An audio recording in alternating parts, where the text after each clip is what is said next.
اندھیرے میں حضرت انس رضی اللہ عنہ کا فعل۔ نضر رضی اللہ عنہ بن عبداللہ کہتے ہیں کہ حضرت انس رضی اللہ عنہ کی زندگی میں ایک مرتبہ دن میں اندھیرا چھا گیا۔ میں حضرت انس رضی اللہ عنہ کی خدمت میں حاضر ہوا اور عرض کیا کہ حضور صلی اللہ علیہ وسلم کے زمانے میں بھی اس قسم کی چیزیں پیش آتی تھیں۔ انہوں نے فرمایا، خدا کی پناہ، حضور صلی اللہ علیہ وسلم کے زمانہ میں تو ذرا سی ہوا تیز ہو جاتی تھی تو ہم لوگ قیامت کے آ جانے کے خوف سے مسجدوں میں دوڑ جاتے تھے۔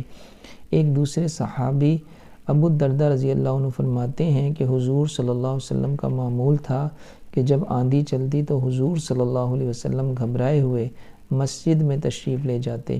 فائدے میں شیخ الحدیث رحمۃ اللہ لکھتے ہیں، آج کسی بڑے سے بڑے حادثہ، مصیبت، بلا میں بھی مسجد کسی کو یاد آتی ہے۔ عوام کو چھوڑ کر خواص میں بھی اس کا اہتمام کچھ پایا جاتا ہے۔